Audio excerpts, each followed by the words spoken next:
Michael Jordan. Today, the name feels immortal, like a thunderbolt carved into history.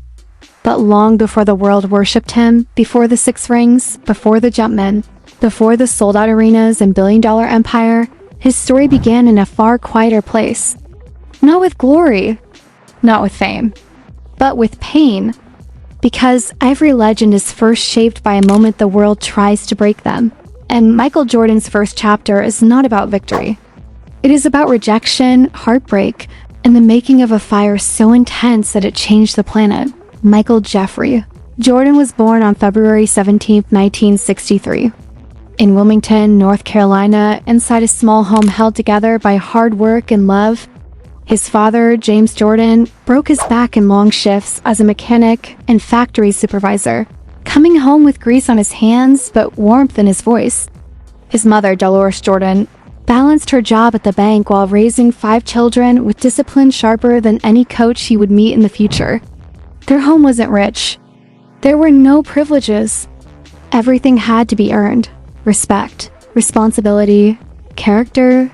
The Jordans believed in building strong children, not easy lives. Growing up as the 4th child, Michael lived in a house full of noise arguments, laughter, chores, and constant competition.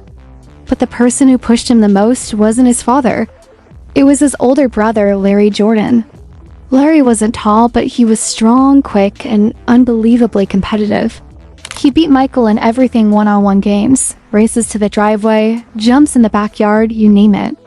Larry embarrassed him so often that a young Michael began to question if he would ever be good enough. Years later, Michael admitted something the world never expected to hear from him. I always thought Larry was better than me. That one sentence reveals the invisible wound of his childhood. The fear of being second.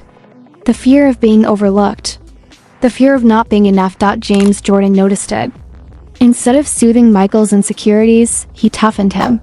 He made him do extra chores, held him to higher standards, and refused to let him complain. Michael didn't get away with excuses. If he cried, he had to keep working. If he lost, he had to learn. But beneath that discipline was deep, quiet love. After every loss, every failure, every moment Michael felt crushed, James would be the one sitting beside him, telling him that setbacks were teachers. That pain was necessary. That greatness was earned, not given. It was his father who planted the idea in Michael's mind that one day, he could be more than he ever imagined. Then came the moment that still burns inside his memory. The moment the world first tried to break him. In 1978, at just 15 years old, Michael walked the crowded hallway of Laney High School toward a bulletin board holding the new varsity basketball roster. Students huddled around the list. Some celebrated, some joked, some whispered. Michael stepped forward, searching for his name. Once, twice, a third time. And then the truth hit him. He hadn't made the team. The future greatest player in the world had been cut from high school varsity basketball. His heart dropped. His stomach twisted. The hallway felt like it was spinning around him. He turned away quickly so no one could see the tears filling his eyes. He walked home slowly, carrying the kind of shame that sinks deep into a young boy's spirit. As soon as he reached his room, he closed the door and cried. Years later, he would say, "When I got cut, I went home and cried." Not because he lost a spot on a team, but because that rejection confirmed his biggest fear that maybe he wasn't special. Maybe he wasn't meant for anything great. That night, as he broke down silently, he heard footsteps outside his door. His father opened it gently, saw the devastation on Michael's face, and sat beside him. He didn't lecture. He didn't sugarcoat anything. He simply told him something that would stay with him forever. Every great man has been rejected before he becomes great. Those words didn't instantly heal the pain, but they awakened something. Michael wiped his tears. He stood up, picked up a basketball, and started dribbling. The ball hit the floor again and again, echoing like a heartbeat. It wasn't just practice. It was a vow. A promise to himself that he would never let anyone decide his worth again. That night, a new version of Michael was born, one fueled not by talent, but by hunger. From that day forward, he trained like a boy possessed. He woke up before dawn, stayed on the court until darkness swallowed the driveway, practiced through bruises, through exhaustion, through moments where any other kid would have quit. While others slept, he worked. While others joked around, he studied his flaws. While others practiced for an hour, he practiced until sweat dripped into his eyes. Rejection transformed into discipline. Pain transformed into purpose. The humiliation of being cut became a fire that would one day burn through the entire sport. Between 1979 and 1981, everything changed. He grew taller, stronger, faster. His confidence sharpened. His game exploded. And by the time he was done, he wasn't just good enough. He was undeniable. That rise earned him a spot at the University of North Carolina in 1981, a campus that felt like both a dream and a test. UNC was a powerhouse crowded with future pros, run by the legendary Dean Smith, and driven by expectations that crushed weaker men. Michael arrived as a skinny freshman trembling with doubt. His dorm room at night felt colder than Wilmington. He missed home. He missed the warmth of his father's voice. And sometimes, lying awake in the darkness, he wondered if the high school rejection would follow him forever. But every time the doubt began to swallow him, he picked up the phone and called home. His father's voice, steady, encouraging, unshakable, kept him grounded. UNC was more than a campus. It was a furnace. Practices under Coach Dean Smith were brutal precision, discipline, teamwork, patience.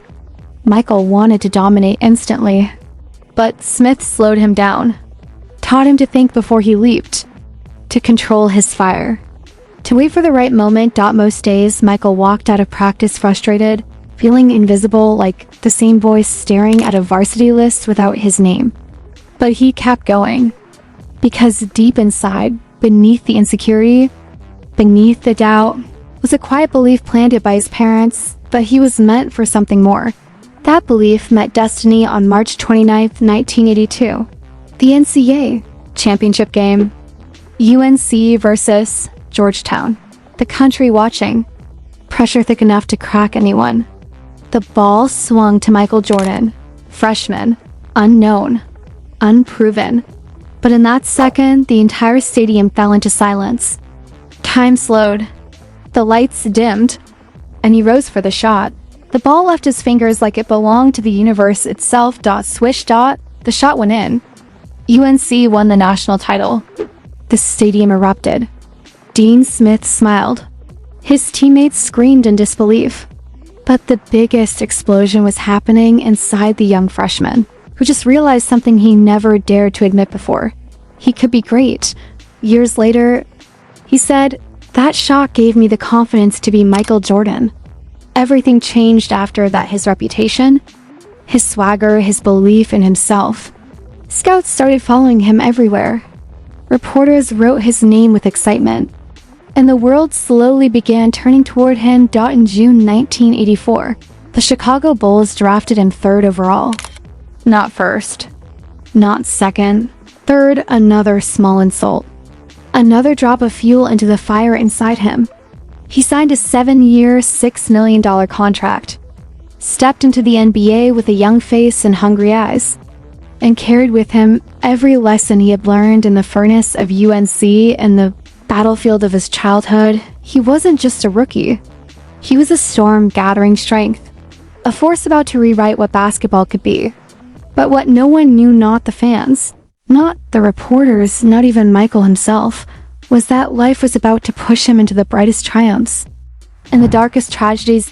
Because every flame casts a shadow, and Michael Jordan's shadow was growing. When Michael Jordan stepped into the NBA in 1984, he didn't just join a basketball league. He entered a battlefield. The Chicago Bulls weren't a dynasty.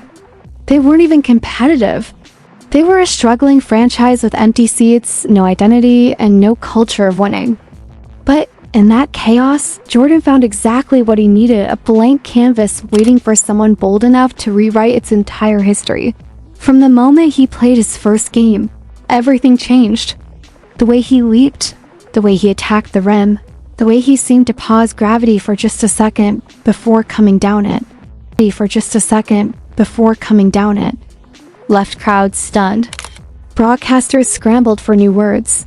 Fans filled arenas.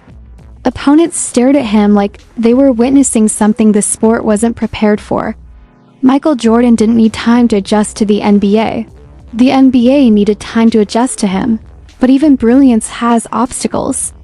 And for Jordan, the greatest wall standing in his way came wearing bruising elbows and bad intentions, the Detroit Pistons.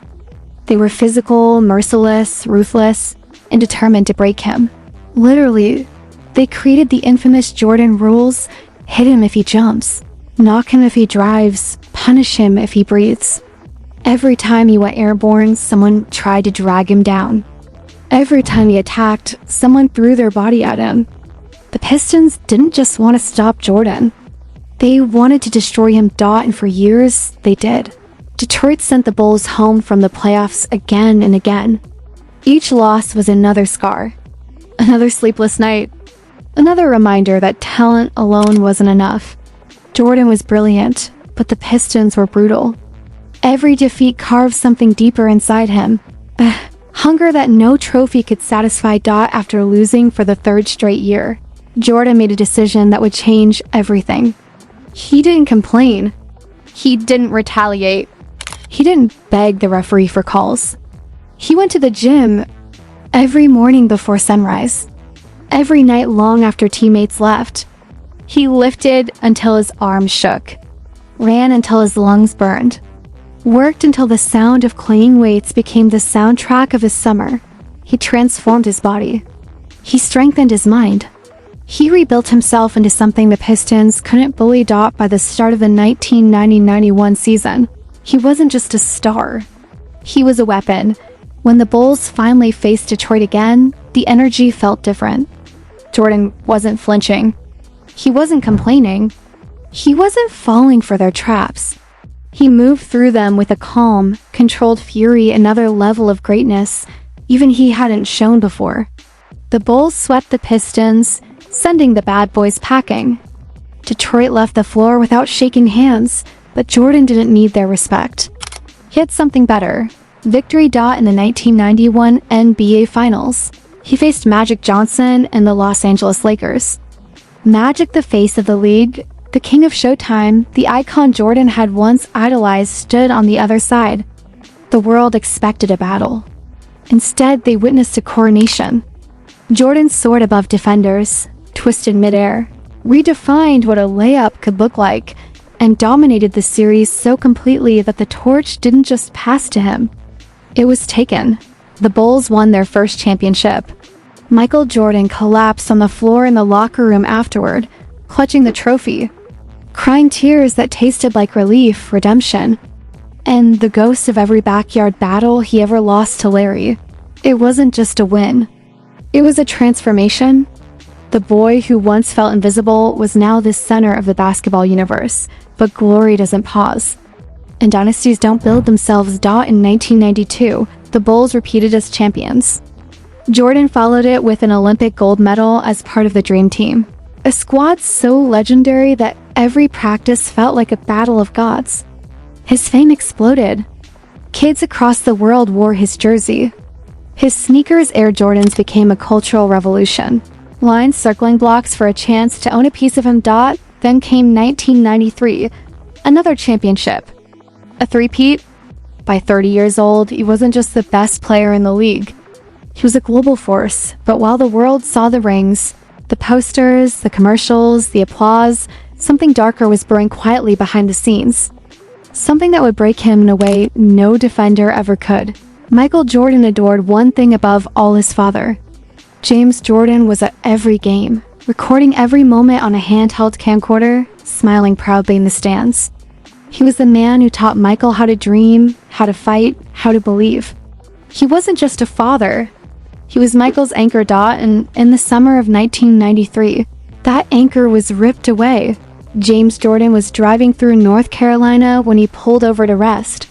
Somewhere in the quiet night, two teenagers approached his car with bad intentions. A robbery turned violent. A life stolen. When authorities finally realized the body found in a wooded area was James Jordan, the news didn't hit Michael like words. It hit him like the ground opening beneath his feet. The phone slipped from his hand. His stomach collapsed. His world dimmed. No trophy could comfort him. No applause could reach him.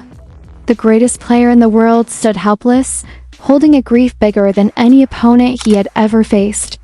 At the funeral, he placed his hand on the casket, shoulders trembling, tears falling freely. Reporters tried to describe it. Teammates tried to console him. But grief like that has no language. Michael Jordan didn't lose a father. He lost the man who built him. And so, just 3 months after winning his third championship, he shocked the world. On October 6, 1993, he stood in front of cameras and announced he was retiring from basketball. The room went silent. Reporters froze. Fans cried. But the truth was simple. Michael Jordan's heart had broken. And the game he loved suddenly felt hollow without. His father watching from the stands. Then came the twist no one expected. He chose baseball, a sport he hadn't played in years. A sport the world didn't believe he could succeed in. But it wasn't about success. It was about love. It was about honoring his father's dream. James Jordan had always imagined his son becoming a professional baseball player. And Michael wasn't ready to let that dream die. He joined the Birmingham Barons, waking up before dawn, riding long buses through small towns, staying in cheap hotels, swinging until his hands blistered. Reporters mocked him. Fans doubted him. The world called it a mistake, but every swing he took carried a prayer. Every run to first base was a memory. Every game was a tribute to the man he lost. He wasn't trying to win baseball. He was trying to heal, but healing isn't simple. Grief doesn't follow a schedule. And somewhere between the early mornings, long road trips, and quiet nights in unfamiliar hotel rooms, something inside him began to shift. Not grief disappearing, but acceptance rising. Baseball gave him time. Time to breathe. Time to mourn. Time to remember who he was. But deep inside, Michael Jordan knew the truth. There was only one place in the world where his soul felt whole. One place where he still felt connected to his father. One place where the rhythm of life still made sense. The basketball court. And on March 18th, 1995, he returned with the most iconic statement in sports history. "I'm back." Just 2 words? No speech. Words? No speech. No press conference. No explanation needed. The king had returned to reclaim his throne. But coming back wasn't glorious. It wasn't smooth. It wasn't easy. His timing was off. His strength was inconsistent. His legs weren't the same. The man who once dominated the league without effort now struggled to make simple plays. Critics whispered, "He's done." Reporters wrote he should have stayed retired. But they didn't understand Michael Jordan. They didn't understand the fire inside him. They didn't understand what grief had sharpened him into. Every missed shot became motivation. Every stiff movement became a challenge. Every criticism became fuel. He stayed after practice long after everyone left. He studied film until sunrise. He rebuilt his body rep by rep, drill by drill, hour by hour. Slowly, piece by piece, the man the world knew began to return. When the 1995-96 season arrived, the transformation was complete. Jordan led the Bulls to a 72-10 record, the greatest regular season in NBA history at the time. It wasn't just dominance. It was resurrection. A man who lost everything had rebuilt himself from ashes into something greater than before. And then came another defining moment. One that proved greatness isn't measured when a man is strong, but when he is broken. June 11th, 1997, the flu game. Jordan woke up barely able to stand. Fever near 103 degrees Fahrenheit. Dehydrated, weak, exhausted. Doctors told him not to play. Coaches begged him to rest. But he walked onto the court anyway, dragging himself through each possession, leaning over in pain, trembling between plays. And still, he scored 38 points, When the buzzer sounded, he collapsed into Scottie Pippen's arms, a moment frozen in American sports history. People saw a superstar.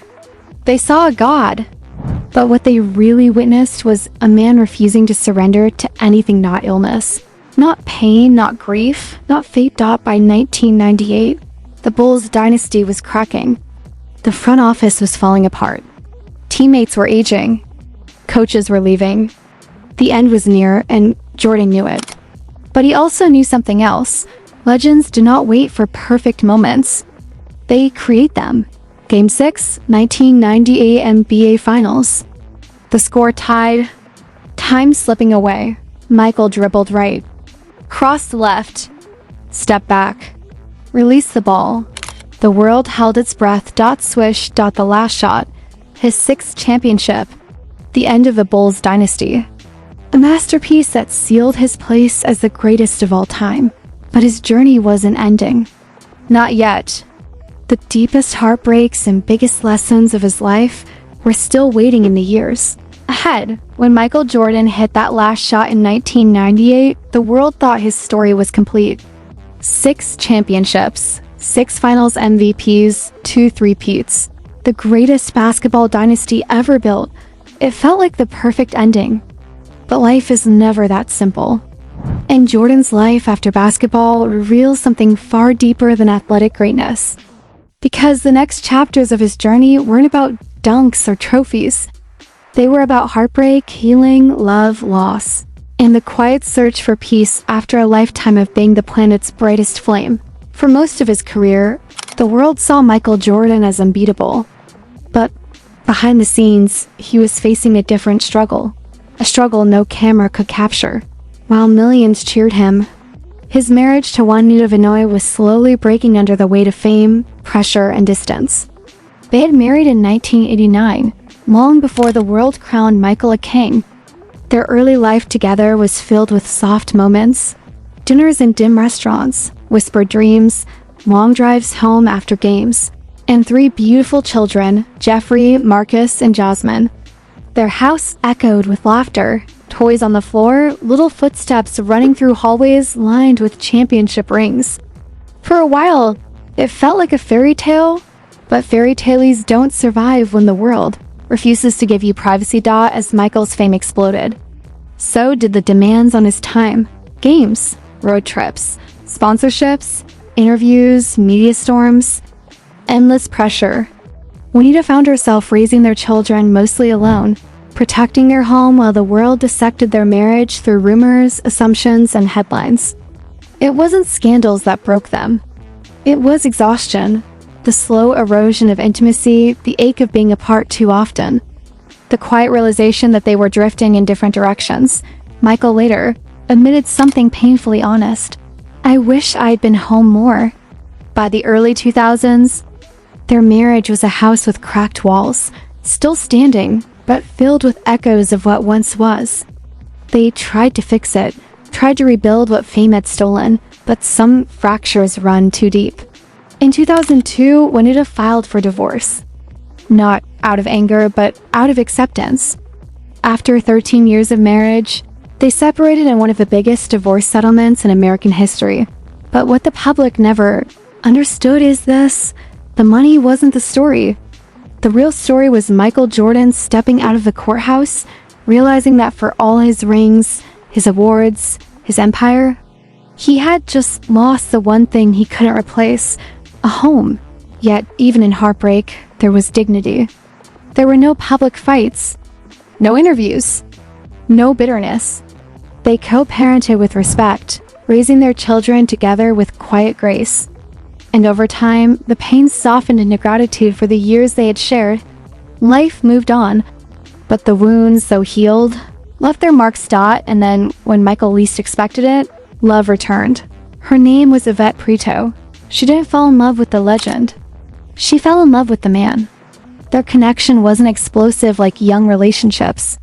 It was gentle, steady, a slow warmth that grew with time.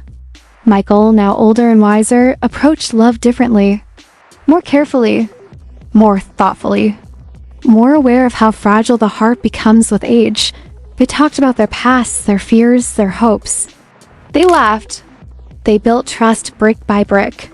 And in those quiet moments, Michael felt something he hadn't felt in years, the ability to be vulnerable, without being judged. In 2013, at the age of 50, Michael married Yvette in a beautiful ceremony filled with family, friends, and a sense of new beginnings. He didn't walk into this marriage as the superstar chasing perfection. He walked in as a man who had learned how important it is to stay present, to show up, to choose love every day. In 2014, they welcomed twin daughters, Victoria and Isabel. And for the first time in decades, Michael Jordan stepped into a chapter of life where the scoreboard finally didn't matter. Early mornings with little feet pattering down the hallway, tiny shoes next to his Nikes, laughing fits on the living room floor. A quiet home full of warmth instead of pressure. A fatherhood he could finally enjoy, not just visit between road trips. He missed so many moments with his older kids because of basketball. But now he slowed down. He rested more. He stayed home longer. He became the man who turned off his phone at dinner, who watched his daughters dance in the living room, who walked them to school with soft eyes and a calmer heart. But even while life softened around him, fate still had hard lessons left to teach. After Michael lost his father in 1993, there was one man who stepped into the emptiness without being asked: his security guard. Gus wasn't just a guard. He became family. The man who quietly stood behind the Jordans at events. The voice who comforted Michael during lonely nights. The presence who supported him like a second father. Gus wasn't flashy. He wasn't loud. He was steady, loyal, calm. And for Michael, he became a source of safety when grief threatened to suffocate him. They shared late-night conversations, long drives in silence, and a bond few understood. Gus became the person Michael leaned on when the world felt like too much. Then in 1999, Gus was diagnosed with lung cancer. For Michael, it felt like the universe reopening a wound he had spent years trying to close. Instead of stepping back, he stepped closer. Michael paid for every treatment, sat with Gus during chemotherapy sessions, visited him at home when he became too weak to move. These were not gestures of a celebrity. They were acts of a son. But cancer is ruthless. And in February 2000, Gus passed away. Michael lost his father once. And in Gus, he lost him again. At the funeral, Michael sat in the front row, shoulders shaking, trying to hold himself together. When he spoke, his voice cracked as he whispered, "Gus was there when I needed someone the most." A confession from a man who rarely lets anyone see his tears. Two father figures gone before he even turned 40. And yet, the world had not finished taking from him. On January 26, 2020, news broke that shook not just sports, but humanity itself. Kobe Bryant, his 13-year-old daughter Gianna, and 7 others had died in a helicopter crash. Michael heard the news like a punch to the chest. Kobe wasn't just a former rival. He wasn't just another Hall of Famer. He was something far deeper. The closest thing Michael had ever had to his son in the world of basketball. Their relationship wasn't loud or public. It was quiet, deep, private, late-night phone calls.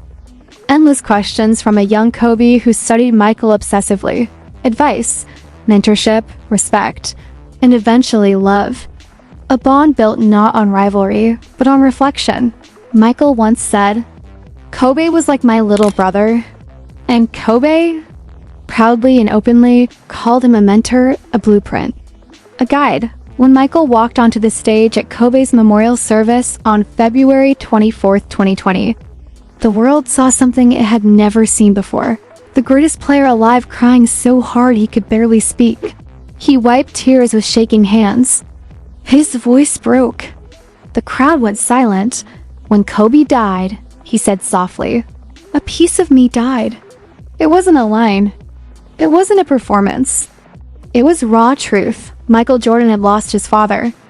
Then he lost the man who filled that role. And now he had lost the young star who saw him as a father figure. 3 losses. 3 heartbreaks. 3 scars carved into the soul of a man the world thought couldn't bleed. And still, He kept going. Today, at 62 years old, Michael Jordan lives a life quieter than anyone expected. His net worth is over $3.5 billion, the first athlete in history to reach that level. His business empire includes real estate, investments, NASCAR, the Jordan brand, and more. But he doesn't flaunt it. He doesn't chase headlines. He no longer wants the noise. He enjoys the simple things, mornings with his daughters, golf with friends, dinners at home, sunsets from his Florida estate, laughing with his wife, phone calls with his children. The silence he once ran from he gives away millions quietly, clinics, scholarships, community projects, because he believes success without service has no meaning. He spends more time with his family, more time reflecting, more time healing. He has become a man who no longer measures life by trophies, but by peace. And that is the greatest victory of all. Michael Jordan's story is not just about greatness. It is about survival. A boy who was rejected. A man who lost the people he loved most. A legend who carried more grief than the world ever saw. And yet he kept rising, kept fighting, kept believing. He showed us that greatness isn't defined by how high a man can jump, but by how many times he can stand after the world tries to break him.